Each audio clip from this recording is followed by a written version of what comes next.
holiday season coming, we have the perfect gift for you and your loved ones. The wine with the wag of its head.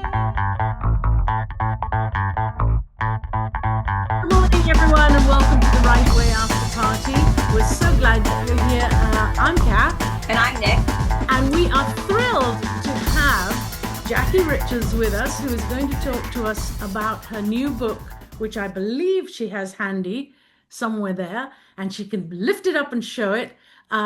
Dogs in the Workplace, which is the most beautiful coffee table book, but also, well, she's going to talk to us about it so much better than I. She is an international photographer who goes around places everywhere photographing dogs. So exciting. I'm so excited to welcome you, Jackie. Welcome to the podcast. Thank so you. we typically have writers, but I was thinking the other day, like pictures are 1,000 words, right? So it's like you are literally writing with your pictures, and I love that. And I wanted to dip into some of your process. Of course, I want to talk about your book, but I want to start with so dogs. Why dogs? Why just dogs? Why not just dogs? I think dogs are easier to photograph, I discovered, than people. And I very much enjoy the process of walking in different places, villages, towns, here and abroad, with my camera. I always had my camera in those days, a Canon with the long lens. So I was able to sort of eavesdrop on what people were doing. And I just happened to be in Paris and I was photographing things as I was going by. I was photographing people doing funny things or interesting things or buildings or whatever.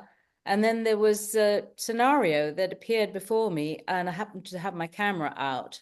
And it was three dogs crossing pedestrian crossing, those black and white zebra crossings, or zebra crossings, as you say, probably in America, or maybe it's a completely different word there.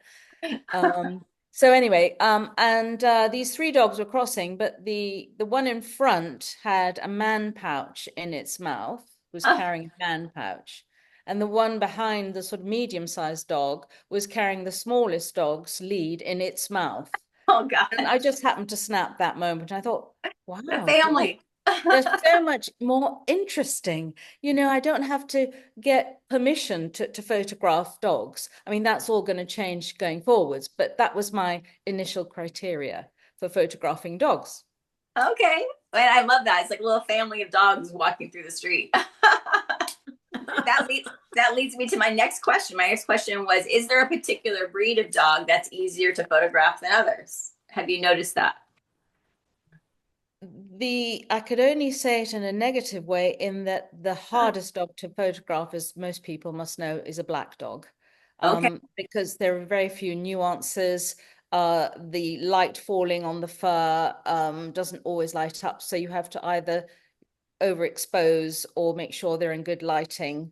But if you have a very dark dog against a blonde person, then you're in trouble, a little bit, photographically speaking. Oh, actually, I didn't even think of the color of the dog. I was thinking more of like the personality. Like it wasn't like it wouldn't behave, or it wouldn't like do what you wanted it to do, or sit still.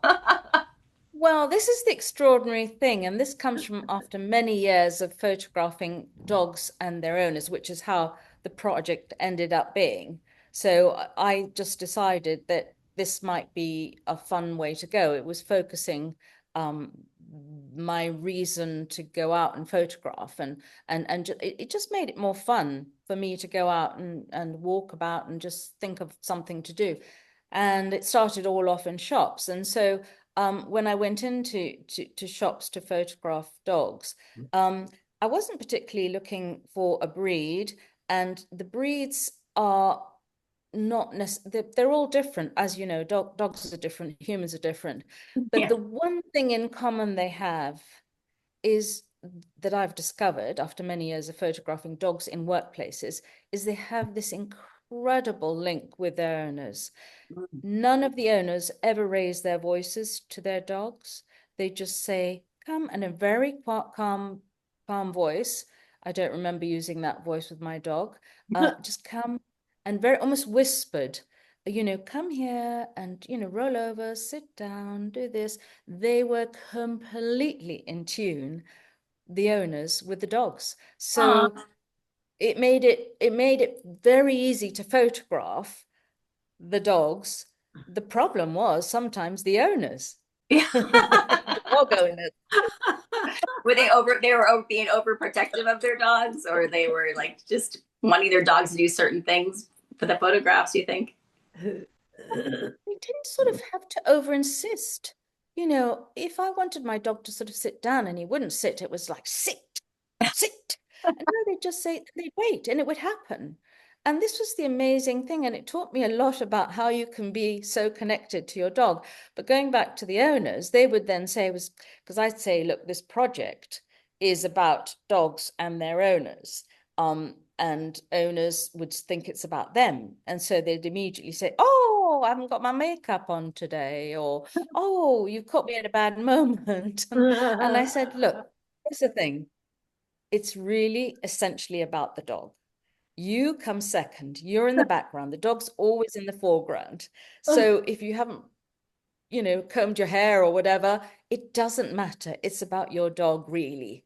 And it is about your relationship with your dog. But and the other thing that owners tend to do, which I I found a little irritating, is because you often don't have much time. They'll say, oh, let me show you photographs of Fluffy.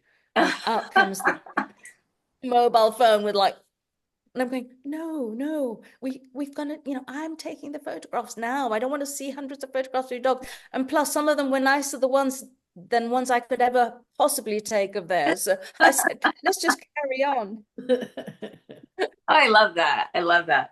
I also have questions though. Do you have a true process before you begin? Like, when you go out on these missions to like take pictures of dogs, is it kind of like is there a methodology to it? Do you have like a project, like kind of an overarch to it? How did you go about it?